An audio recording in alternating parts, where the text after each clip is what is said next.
Have you ever noticed that the person who performs the best often doesn't get the rewards or even the promotions?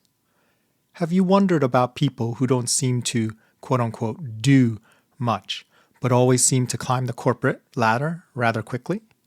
Does it make sense to you that success often correlates a lot less than you think it should with a person's effort and/or performance? If you've ever noticed these inconsistencies or have and don't really care, skip this episode and come back for the next one. But if you're like me and you would love to know what is going on, stick around.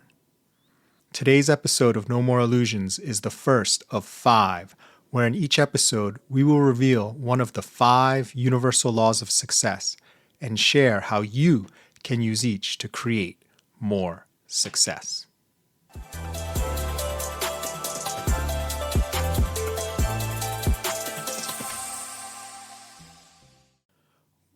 Welcome to No More Illusions. I'm your host, Joe Kwon, the Connection Counselor. I remember one time many years ago where I was just taking a break and walking around inside at work, and I was wondering about some people I had come across in the past. And I couldn't really understand how many of these folks who always seemed too busy to do any work, or at least do any work on things that we were working on together, still seem to do really well in terms of how they were thought about by the higher-ups and continue to climb the corporate ladder and be thought of very highly. And I just couldn't understand before what was really going on. And then that day, for some reason, finally, I had an insight. If I thought about it, I probably, and I'm being generous here, spend 90 to 95% of my time working and 5 to 10% of my time actually letting people know what I'm working on, or networking, or tooting my own horn just so my value is known by others. And it seemed to me that maybe what was going on is these folks, and I'm using exaggerated numbers here just for effect, maybe they spent closer to 80% of their time talking about all the great things they did, how much value they provided, perhaps even taking credit for other people's work, and only 20% of their time working. So of course, they didn't have a lot of time to collaborate or do anything extra in addition to the jobs, the work that they were already doing. And it was kind of interesting because many years later, that was just my own personal theory, I stumbled across a wonderful book by Albert-Laszlo Barabasi called The Formula. Professor Barabasi is a Hungarian-American physicist and scientist known for pioneering network science, the study of how connections between things like people, websites, proteins, ideas, all of those connections shape outcomes.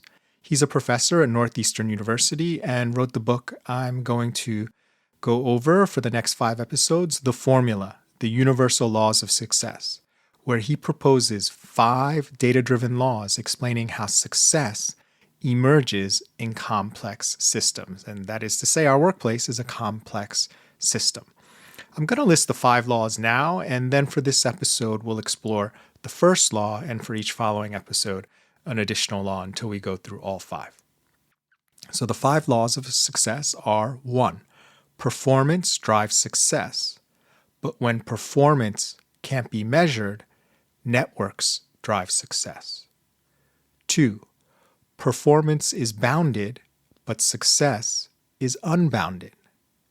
3, future success is dictated by previous success multiplied by the fitness of your idea or product. 4, while team success requires diversity and balance, a single individual will receive credit for the group's achievements. And finally, 5, with persistence, success can come at any time. So let's look at this first of the 5 laws of success and how it helped me understand that I was living under the illusion that we all live in a meritocracy where the best person gets the most rewards, when in fact, performance can drive success, but when performance can't be measured, networks drive success. So let's break that down a little bit. What exactly does Barabasi mean? Well, if performance is clear and measurable, the best performer usually wins. So he uses the example of, let's say, in tennis, right? So if you're the best tennis player and you're winning more games and more championships, then typically you're going to get the most prize money and along with it sponsorships and all the other things that add to your success. However, if performance is subjective meaning like a lot of knowledge work, it could be an author, it could be a musician.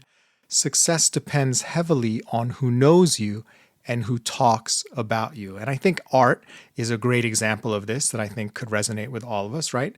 It's not always that the best artists have the most success. It's more about who knows about the artist and how their reputation is built on that network.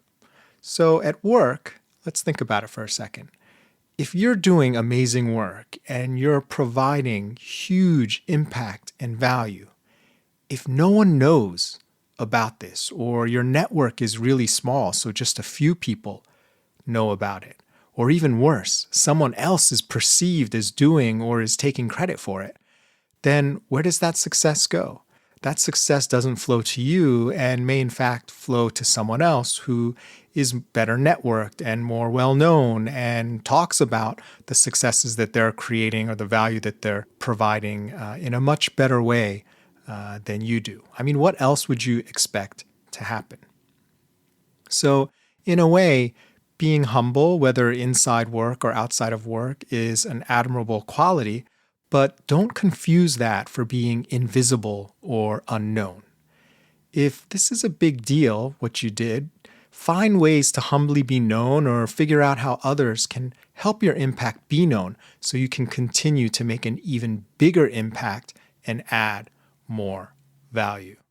My son Lucas is in high school and he'll be applying to colleges next year and then heading off the year after that. And one of the things I kind of tell him to remind him, and he's a smart kid, he's a high-performing high school student, and I always try to remind him, just remember, no matter how smart you are and how well you do in school now or in college, I can pretty much guarantee that you will work for someone who's less intelligent than you because he's so darn intelligent, right?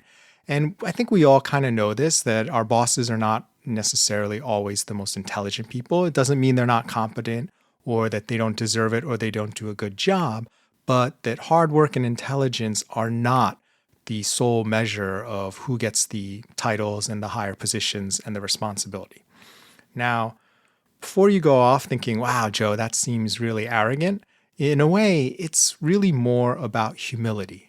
It's about the humility of knowing that there are things that you don't know and aren't good at yet, that maybe some people who you may consider now as not being as intelligent as you actually know those things much better and do them much better and can get the success that flows from that, just like being better networked.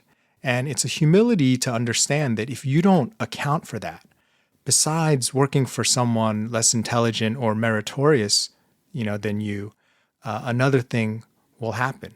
You will just waste a lot of time and energy with your superiority complex and poo-pooing those people and not understanding why you didn't get those jobs. Energy that could actually be spent becoming better at the 5 laws of success, and in this case, being better networked so people understand the value that you have and getting the success that comes with that. So the action I'd like you to take away from this episode is no matter how hardworking you are, no matter how smart or brilliant you are, it's really important for you today to build and nurture a success-enhancing network.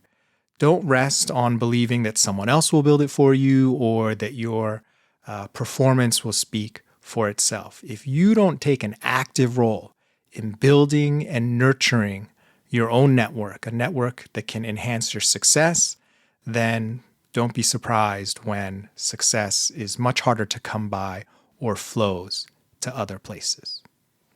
So in closing, what I always sort of knew from that, first insight that I had when I was walking around the office, but could never articulate, is that we don't live in a meritocracy where the best person gets the most rewards.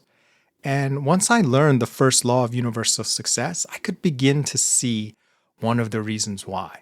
That when performance is difficult to measure, it's your network that drives success.